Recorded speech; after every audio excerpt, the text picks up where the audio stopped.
Welcome to sports live. আপনাদের সাথে আছি আমি সঞ্জনা আইভি এবং সেই সঙ্গে আছি আমি সৈয়দ আবিদ হোসেন সামি। শুরুটা করছি ডিসঅ্যাপয়েন্টিং একটা খবর দিয়ে, কারণ ডিসঅ্যাপয়েন্টিং খবরটা এতক্ষণ আপনারা জেনে গেছেন। দ্বিতীয় টি-20তে বাংলাদেশকে 8 উইকেটে হারিয়েছে আফগানিস্তান এবং তাদের জয়ের ফলে সিরিজটা 1-1 ড্র হয়েছে। বিপিএলে দারুণ খেলা মুনিম 10 বলে 4 রান করে ফেরেন নবীর বলে। আগের ম্যাচের হাফ সেঞ্চুরিয়ান লিটন দাস ফেরেন 13 রান করে। নাইম সাকিব কেউ দাঁড়াতে পারেনি। 45 রানে 4 উইকেট হারিয়ে চাপে পড়ে টাইগাররা। তবে মুশফিক মাহমুদুল্লাহর জুটিতে বড় সংগ্রহের প্রত্যাশা জেগেছিল। তবে অধিনায়ক 21 ও মুশফিক 30 রান করে ফিরলে 115 রানে থামে টাইগারদের ইনিংস। জবাবে দলীয় 4 রানে গুরবাজের উইকেট হারলেও জয় পেতে সমস্যা হয়নি আফগানিস্তানের। জাজায় 59 রানে অপরাজিত থাকেন। ওসমান গনি আউট হন 47 রান করে। 18 রানে 3 উইকেট নিয়ে ম্যাচ সেরা হন ফজল হক ফারুকী।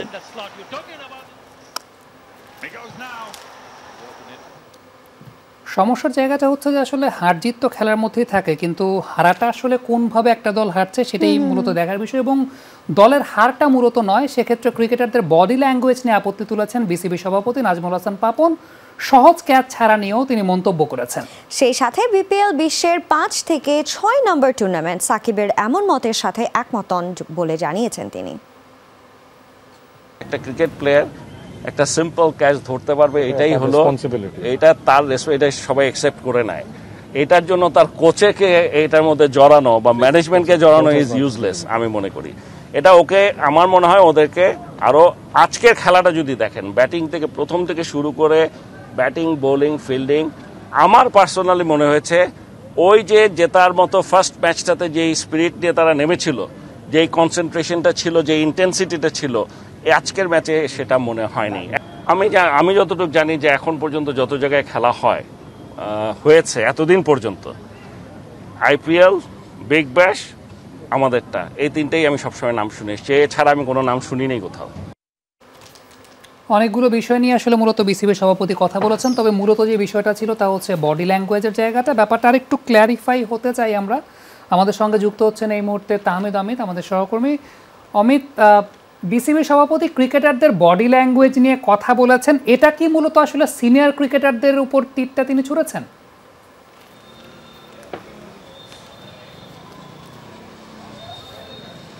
খুব ট্রিকি, কি উত্তর দেবো আমি ঠিক জানি না। সেটা হচ্ছে যে মনের কথা যদি বলেন সেটা তো যুক্তি দিয়ে আসবে না, কিছু ভাবনা চিন্তা যোগফল মিলে মনে হওয়া একরকম, কিন্তু আমাকে যদি সাংবাদিক হিসেবে কথা বলতে হয় তখন প্রমাণ থাকতে হবে, যুক্তি থাকতে হবে। সেই জন্য আসলে আমি চাইলেও আপনাকে সব কিছু বলতে পারছি না এই জায়গায় অন্তত। আর যেটি বিসিবি সভাপতি বলছেন, ইনিও ট্রিকি কোর্স করেছেন যে তিনি আসলে বডি ল্যাঙ্গুয়েজ, তিনি কার বডি ল্যাঙ্গুয়েজ, কোথায় সমস্যা সেটা তিনি ক্লিয়ার করেনি। তবে মাঠে আমরা দেখেছিলাম দীর্ঘক্ষণ আজকে মিটিং হয়েছে, বিসিবি সভাপতি খালেদ মাহমুদ সুজনের সঙ্গে মিটিং করেছেন, সাকিব আল হাসানের সাথে কথা হয়েছে। সব কিছু মিলে কোথায় সুর তাল লয় মিলছে না এটা তো খুব বোঝাই যায়। এটা বুঝতে আসলে খুব বেশি ক্রিকেট বিশেষজ্ঞ হওয়ার দরকার নেই। টিমটা হারতেই পারে, কিন্তু 115 রান পুঁজি রেখে আপনার দলের যে একটা অ্যাটাক করার প্রবণতা বা থাকবে, যে প্রতিপক্ষের উপর চেপে বসা, সেটা বাংলাদেশ দলের ছিল না। এই যে হঠাৎ বাংলাদেশ দলে এই জিনিসটা বারবার ফিরছে, কোথায় জানি পারস্পরিক সমঝোতা হচ্ছে না, কোথাও জানি কারোর প্রতি কেউ বিরক্ত, নিজের শতভাগ দিচ্ছেন না, এই যে সন্দেহগুলো হচ্ছে, পিসিবি সভাপতি আসলে সেটাই বলবার চেষ্টা করেছেন। তবে এটা ফাইন্ড আউট করার জন্য আপনি জানেন ওয়ার্ল্ড কাপের পর একটা কমিটি হয়েছিল, সেই কমিটির রেজাল্ট কি হয়েছে এখন পর্যন্ত আমরা জানি না। অথবা জানলে সেখানে আমরা জানতে পারতাম আসলে সমস্যাটা কোথায়।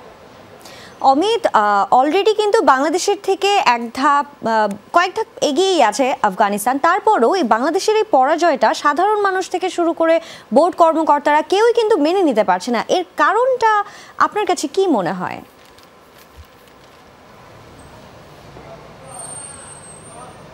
আসলে টি-20তে কিন্তু আফগানিস্তান সবসময় আমাদের কাছে বা বাংলাদেশের কাছে সবথেকে অনেক বেটার অপশন যদি বলি। আপনি জানেন যে দেহরাদুনে আমরা খেলে এসেছিলাম সবশেষ দীপাক কিক্সারি 3-0-তে, আমরা কিন্তু হোয়াইট ওয়াশ হয়েছিলাম সেই জায়গাটিতে। তাই একাকে সিরিজ ড্র আপনি বেটার ফলাফল বলতে পারেন একদিক দিয়ে যদি চিন্তা করে থাকেন। তারপরেও বলবো যে আজকে যেভাবে খেলেছে এবং গত ম্যাচটাও কিন্তু বাংলাদেশ খুব বাজে ব্যাটিং করছে বলতেই হবে, লিটন দাস ছাড়া। সেই ম্যাচটাও যদি যেভাবে নাসুম শুরু করেছিলেন সেভাবে যদি শুরু না হতো ওই ম্যাচটা কিন্তু হেরে যেতেন। আপনি শুধু তাই না, আপনি যে ওয়ানডে সিরিজটা চিন্তা করেন, প্রথম ম্যাচটা লাকি মানে অবিশ্বাস্য ইনিংস খেলেছিলেন আফিফ আর মানে মিরাজ। যদি বলি মিরাজ, দুজন মিলে, না হলে কিন্তু ওয়ানডে সিরিজের ফলাফলটা ভিন্ন হতে পারত।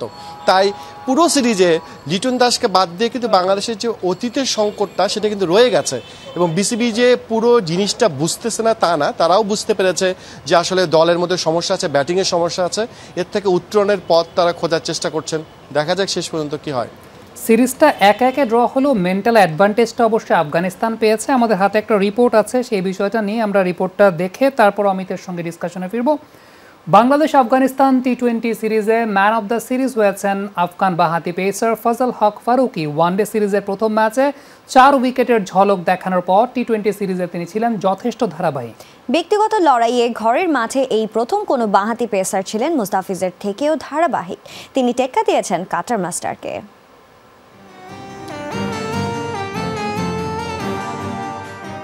আইপিএল 2022-এর মেগা অকশনে 50 লাখ রুপিতে হায়দ্রাবাদের ডেরায় ফজল হক ফারুকি। তখনই প্রশ্ন, কে, কেন? কে এর উত্তর আফগানিস্তানের নতুন বাঁহাতি পেস বোলিং সেন্সেশন, যিনি একটা সময় কিংস 11 পাঞ্জাব এবং চেন্নাই সুপার কিংসের নেট বোলার ছিলেন। কেনর উত্তরটা তিনি দিয়েছেন বাংলাদেশের বিপক্ষে প্রথম ওয়ানডেতে। টপ অর্ডারের 4 ব্যাটারকে প্যাভিলিয়নে পাঠিয়ে জানান দিলেন ভুল করেনি সানরাইজার্স। তবে যে ফরম্যাটের জন্য হায়দ্রাবাদ তাকে দলে নিয়েছে, বাংলাদেশ সফরে সেই ফরম্যাটে তার কার্যকারিতা সবচাইতে বেশি। 2 ম্যাচে নিয়েছেন 5 উইকেট, গড় ইকোনমি 4.87। মিরপুরে সাম্প্রতিক সময়ে মুস্তাফিজ বাদে এর কাছাকাছি রেকর্ডও নেই কোনো বাঁহাতি পেসারের। মুস্তাফিজের মতো রিস্ট ওয়ার্ক নেই, বেশিরভাগ ক্ষেত্রে সিমের উপর বল পিচ করে অফ দ্য পিচ মুভমেন্ট আদায় করেন ফারুকি। এক্ষেত্রে পেস তার অন্যতম প্রধান অস্ত্র, আর পেসের ব্যাপারে অনেক কনসিস্টেন্ট ফারুকি। নতুন বলে কনসিস্টেন্ট পেসের সঙ্গে ভ্যারিয়েশনটাও করতে পারেন ফজলে হক ফারুকি। যদিও রিস্টওয়ার্ক না থাকায় ভ্যারিয়েশনে মুস্তাফিজের মতো অতটা ভয়ঙ্কর হয়ে ওঠার দক্ষতা এখনো অর্জন করতে পারেননি। তারপরও বোলিং সেন্স ব্যবহার করে প্রথম টি-20তে আদায় করেছিলেন সেট ব্যাটার লিটন দাসের উইকেট। ডানহাতি ব্যাটারের জন্য বাইরে বের হয়ে যাওয়া এবং ভেতরে ঢোকা 2 ধরনের মুভমেন্টই আদায় করতে পারেন ফারুকি। আউটগোয়িং বলে বিশ্বসেরা হলেও ইনকামিং বলগুলো কেবলমাত্র রপ্ত করার চেষ্টা করছেন মুস্তাফিজ। সেই জায়গায় ফারুকি ক্যারিয়ারের শুরুতে দুদিকের মুভমেন্টেই উইকেট পাচ্ছে। ফজল হক ফারুকির সবচেয়ে ভয়ঙ্কর বৈশিষ্ট্য হচ্ছে ইয়র্কার, বিশেষ করে ডানহাতি ব্যাটারের জন্য ইনকামিং ইয়র্কার, যেখানে ব্যাটার পা নেওয়ার সময় পান খুবই কম, আর বাঁহাতির জন্য বেরিয়ে যাওয়া ইয়র্কারও মোকাবেলা করাটা বেশ কঠিন। 2টি টি-20 ম্যাচেই এমন ইয়র্কারে উইকেট পেয়েছেন ফারুকি। 2 ম্যাচে 5 উইকেট পাওয়ার সুবাদে সিরিজ সেরার পুরস্কারটা জিতেছেন আফগানিস্তানের ফজল হক ফারুকি। নিজেদের চেনা কন্ডিশনে ব্যর্থ না হলেও ফারুকির মতো অতটা সফল ছিলেন না মুস্তাফিজ। তাহলে কি মুস্তাফিজের ডেরায় অচিরেই হানা দিতে যাচ্ছেন ফারুকি? উত্তরটা সময় বলে দেবে। সৈয়দ আবিদ হোসাইন সামি, যমুনা স্পোর্টস। তামিদ যুক্ত আছেন আমাদের সঙ্গে। অমিত, মুস্তাফিজ ব্যর্থ হয়েছেন সেটা বলবো না, কিন্তু ফজল হক ফারুকের মতো সফলও ছিলেন না। মুস্তাফিজ সেরা ছন্দে ফিরেছেন বিপিএল দিয়ে, সেটা আমরা বলছিলাম, কিন্তু মূলত এই সিরিজে কি সেরা ছন্দের মুস্তাফিজকে দেখা গেছে? আসলে আপনার অবজারভেশন কি বলে?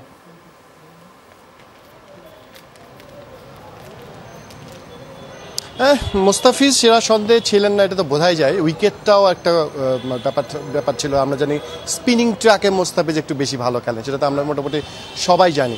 তারপরও যদি বলি যে মুস্তাফিজের থেকে ফজল হক ফারুকে এখনও বোধহয় তুলনা করবার সময় নেই। যে কোনো নতুন বলার, বিশেষ করে বাঁহাতি পেসাররা যখন খেলেন শুরুর সময়টা তারা কিছুটা তাক লাগান, কিছু ব্যাপার তো থাকে, কিন্তু ফজল হক ফারুকি যখন অনেক বেশি ইন্টারন্যাশনাল ম্যাচ খেলবেন, কিছুটা যখন তাকে অনেক বেশি কাটাছেড়া করা হবে, কম্পিউটার অ্যানালিসিসরা যখন ভুল বের করে দিতে পারবেন যে কোথায় তিনি কি করছেন সমস্যা, তখন তিনি কেমন করেন, তখন যে আমরা বুঝতে পারবো আসলে ফারুকি আসলে কতটুকু আন্তর্জাতিক ক্রিকেটে দিতে পারবেন। আমার মনে হয় সেটা বলবার জন্য আরও একটু সময় দরকার আছে, অন্তত 1 বছর গেলে হয়তো আমরা বুঝতে পারবো। তবে এই ফজল হক ফারুকি কিন্তু মাহমুদুল্লাহ তামিমের আন্ডারে খেলেছিলেন এই ঢাকা দলে, তিনি কিন্তু বেশি ম্যাচ খেলার সুযোগ পাননি।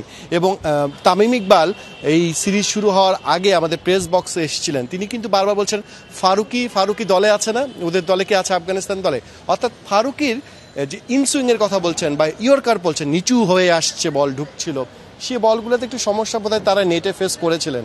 খুব অবাক লাগছে ফেস করার পরে সেই বোলারটাকে নিয়মিত কেন খেলায়নি মাহমুদুল্লাহ, ঠিক আমি জানি না। আমি আমার ম্যাচ রিপোর্টে এটা বলছিলাম যে প্রতিভা চিনতে আমাদের সমস্যা হয় কিনা, যদি ইন্টারন্যাশনাল প্রতিভা আপনি না চিনতে পারবেন তাহলে ঘরোয়া প্রতিভা কীভাবে চিনবে, সে প্রশ্নটা তো থেকেই যায়। তবে আপনার এখনই তুলনা করতে চাই না, ফারুকিকে আরও অনেকটা পথ যেতে হবে। তবে ফাঁস হওয়া প্রশ্নপত্রেও আসলে ঠিকঠাক মতো উত্তর করতে পারেনি টাইগাররা, যেহেতু আপনি বলছিলেন যে নেটে অবশ্যই ঢাকা দলের খেলোয়াড়রা তাকে ফেস করেছেন। এই তামিম ইকবালই ওয়ানডে সিরিজে ফারুকের বলে আউট হয়েছেন। অমিত, আপনাকে অসংখ্য ধন্যবাদ আমাদের সঙ্গে যুক্ত হওয়ার জন্য। অন্তত অস্ট্রেলিয়া টি-20 বিশ্বকাপ পর্যন্ত বাংলাদেশ দলের দায়িত্বে থাকতে পারেন রাসেল ডমিঙ্গো। প্রোটিয়াদের হেড কোচ থাকাকালীন তার সহকর্মী অ্যালান ডোনাল্ড টাইগারদের পেস বোলিং কোচ হয় এমনই ইঙ্গিত পাওয়া যাচ্ছে। প্রত্যাশিত হাই প্রোফাইল কোচ না পাওয়া আর ক্রিকেটাররা আনুষ্ঠানিক অভিযোগ না জানানোয় ডমিঙ্গোর বাংলাদেশ পর্ব দীর্ঘ হচ্ছে। গেল টি-20 বিশ্বকাপে বাংলাদেশ দলের ভরাডুবির পর থেকেই কাঠগড়ায় ছিলেন হেড কোচ রাসেল ডমিঙ্গো। এরপর পাকিস্তান আফগানিস্তান 2 সিরিজের আগেই গুঞ্জন উঠেছিল এই সিরিজে হয়তো শেষ মিশন এই প্রোটিয়ার। ডমিঙ্গোর বাংলাদেশ দল থেকে ছাঁটাই হবার গুঞ্জন ডালপালা মেলে তার কোচিং প্যানেল থেকে 2 স্বদেশী অ্যাশওয়েল প্রিন্স ও রায়ান কুক বিদায় নেবার পর। সেই সাথে জেমি সিডন্সের প্রত্যাবর্তন তো আছেই। তবে এবার মনে হয় সমীকরণে বদল আসছে। বিসিবি জাতীয় দলের জন্য মানসম্মত বিদেশি কোচ খুঁজে না পাওয়ায় অন্তত অস্ট্রেলিয়া টি-20 বিশ্বকাপ পর্যন্ত ডমিঙ্গো বাংলাদেশের দায়িত্বে থাকার সম্ভাবনা উজ্জ্বল। বিশেষ করে শন টেইট চামিন্দা ভাসদের পেছনে ফেলে দক্ষিণ আফ্রিকান কিংবদন্তি অ্যালান ডোনাল্ড বাংলাদেশ দলের পেস বোলিং কোচ হওয়ায় 2-2 4 মেলানো যাচ্ছে। ডমিঙ্গোর সাথে আমার কাজ করার অভিজ্ঞতা আছে। দল নিয়ে সে বেশ ভালো কাজ করছে। আমিও অধীর আগ্রহে অপেক্ষা করছি বাংলাদেশের পেসারদের নিয়ে কাজ করতে। তবে ডমিঙ্গোর ভবিষ্যৎ নিয়ে এখনো মুখে কুলুপ এঁটে বসে আছে বিসিবি, যার কারণ হতে পারে বিশ্বকাপ ব্যর্থতার তদন্তে এই দক্ষিণ আফ্রিকান কোচের বিরুদ্ধে সুস্পষ্ট অভিযোগ না পাওয়াটাও। হাসানুর রহমান, যমুনা স্পোর্টস। এবারে নারী বিশ্বকাপের প্রসঙ্গ। সঞ্জান, আমার মনে তুমি শুরু করো। জয় দিয়ে বিশ্বকাপ যাত্রা শুরু করা হলো না বাংলাদেশের। দক্ষিণ আফ্রিকার বিপক্ষে প্রথম ম্যাচে 32 রানে হেরেছে টাইগার্সরা। প্রোটিয়াদের দেয়া 208 রানের লক্ষ্যে ব্যাট করতে নেমে 175 রানে গুটিয়ে যায় নিগার সুলতানার দল। নিজেদের প্রথম শক্তি সামর্থ্যে এগিয়ে থাকলেও এই দিন বাংলাদেশ বোলারদের সামনে বেশ যুদ্ধ করতে দেখা যায় প্রোটিয়া ব্যাটারদের। বাজে ফিল্ডিং ও কোচিং দুর্বলতাটি জাহানারা ও ঋতুমণি নিয়েছেন 2টি করে উইকেট। মোহামেডান স্পোর্টিং ক্লাবকে 2-0 গোলে হারিয়েছে বসুন্ধরা কিংস। এই জয়ে টেবিলের শীর্ষস্থান মজবুত করল কিংসরা। কিংস অ্যারেনায় ম্যাচের শুরু থেকেই সাদা কালোদের চাপের মুখে রাখে কিংসরা। তারই সুবাদে ম্যাচের 11 মিনিটে গোলের ডাকা পায় স্বাগতিকরা। জাতীয় দলের ফরওয়ার্ড সুমন রেজা লিড এনে দেন দলকে। এর 8 মিনিট পর দ্বিতীয় গোলের দেখা পায় কিংস। রবসন রবিনিওর গোলে ব্যবধান বাড়িয়ে নেয় দলটি। মোহামেডানের অনেক দ্বিতীয়ার্ধে লাল কার্ড দেখে মাঠ ছাড়েন, আর তাতে ম্যাচে ফেরা হয়ে ওঠেনি মোহামেডান। ম্যাচ চলাকালীন গ্যালারিতে সমর্থকরা জড়ান ধাক্কাধাক্কিতে। এদিকে ইনজুরির কারণে রিয়াল মাদ্রিদের বিপক্ষে মাঠে নামা হচ্ছে না সার্জিও রামোসের, কিন্তু দলের সঙ্গে মাদ্রিদে যাচ্ছেন তিনি, এমনটাই জানিয়েছেন পিএসজি কোচ মারিসিও পচেত্তিনো। আগামী মঙ্গলবার মুখোমুখি হবে ফরাসি জায়ান্ট পিএসজি এবং স্প্যানিশ জায়ান্ট রিয়াল মাদ্রিদ। দীর্ঘদিন রিয়াল মাদ্রিদের ক্যাপ্টেন্সি করেছেন সার্জিও রামোস। 17 বছর তিনি খেলেছেন সান্তিয়াগো বার্নাব্রুতে। তাই পিএসজি সতীর্থদের নিজের অভিজ্ঞতা এবং পরামর্শ দিয়ে সাহায্য করতে পারবেন সার্জিও রামোস। শেন ওয়ার্নের মৃত্যুকে ঘিরে তেমন কোনো সন্দেহের কারণ দেখছেন না থাইল্যান্ড পুলিশ। তাকে ভিলা থেকে হাসপাতালে নিয়ে আসা অ্যাম্বুলেন্স কর্মীও দেখেননি অস্বাভাবিক কোনো কিছু। তবে নিয়ম রক্ষার ময়নাতদন্তের জন্য ওয়ার্নের মরদেহ আছে সেই জায়গাতেই। এরপরই অস্ট্রেলিয়ায় নেওয়া হবে তার মরদেহ। এদিকে শোকের ছায়া গোটা অস্ট্রেলিয়া জুড়ে। তার শেষকৃত্যতে রাষ্ট্রীয় সম্মান জানাবে দেশটির সরকার। হঠাৎ করেই শেন ওয়ার্নের চলে যাওয়াটা মেনে নিতে পারছে না কেউই। অনেকের কাছেই রহস্যঘেরা মনে হচ্ছে ওয়ার্নের মৃত্যু। কি হয়েছিল সামুজানা ভিলায়? ওয়ার্নকে হাসপাতালে নিয়ে আসা অ্যাম্বুলেন্স কর্মী বলছেন তার কাছে স্বাভাবিক লেগেছে সবকিছু। যে ভিলাটিতে ওয়ার্ন ছিলেন তার নিচতলায় পাওয়া যায় তাকে। রাতের খাবার খেতে তার বন্ধু ওয়ার্নকে ডাকতে এসে দেখেন সাড়া পাওয়া যাচ্ছে না তার। আমরা যখন ঘটনাস্থলে পৌঁছাই তখন তাকে নিচতলার ফ্লোরে দেখতে পাই। কেন সে এখানে জানতে চাইলে তার বন্ধু জানায় তার কোনো সাড়া না পাওয়ায় তাকে প্রাথমিক চিকিৎসা দিতে নিচে নামানো হয়। পরে তাকে থাই আন্তর্জাতিক হাসপাতালে পাঠানোর অনুরোধ করলেও আমরা জানাই সে আগেই মারা গেছেন। তাহলে কি কারণে মারা গেলেন ওয়ার্ন? কোনো কি ঘটনা ছিল? অ্যাম্বুলেন্স চালক অবশ্য বলছেন তাদের কাছে সন্দেহজনক কিছুই মনে হয়নি। সেই ঘরে যাবার পর আমরা কোনো কিছুই অগোছালো দেখতে পাইনি। ভিলাতে রুমগুলো যেমন কন্ডিশনে থাকে সেভাবেই ছিল। দেখে বোঝাই যাচ্ছিল ভিকটিম স্বাভাবিকভাবে ঘুমাচ্ছিলেন।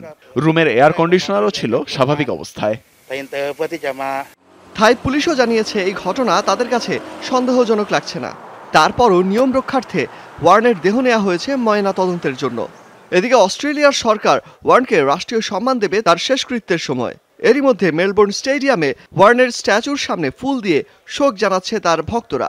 সাবেক অজি অধিনায়ক মার্ক টেইলর ওয়ার্নের মৃত্যুকে অপূরণীয় বলেই মনে করছেন। এভাবে ওয়ার্নি চলে যাবে তা কল্পনাতেও ছিল না। অনেক ঘটনা ছিল তার জীবনে, অনেক বিতর্ক সঙ্গী ছিল, কিন্তু যখন বল হাতে নিত সবকিছু হারিয়ে যেত। কোনোভাবেই আমি মেনে নিতে পারছি না। থাইল্যান্ডে ময়না তদন্ত শেষে খুব দ্রুতই অস্ট্রেলিয়ায় নিয়ে যাওয়া হবে শেন ওয়ার্নের মরদেহ। অলোক হাসান, যমুনা স্পোর্টস। দর্শক, এই ছিল আমাদের আজকের স্পোর্টস লাইভ। এতক্ষণ সাথে থাকার জন্য সবাইকে ধন্যবাদ। আল্লাহ হাফেজ।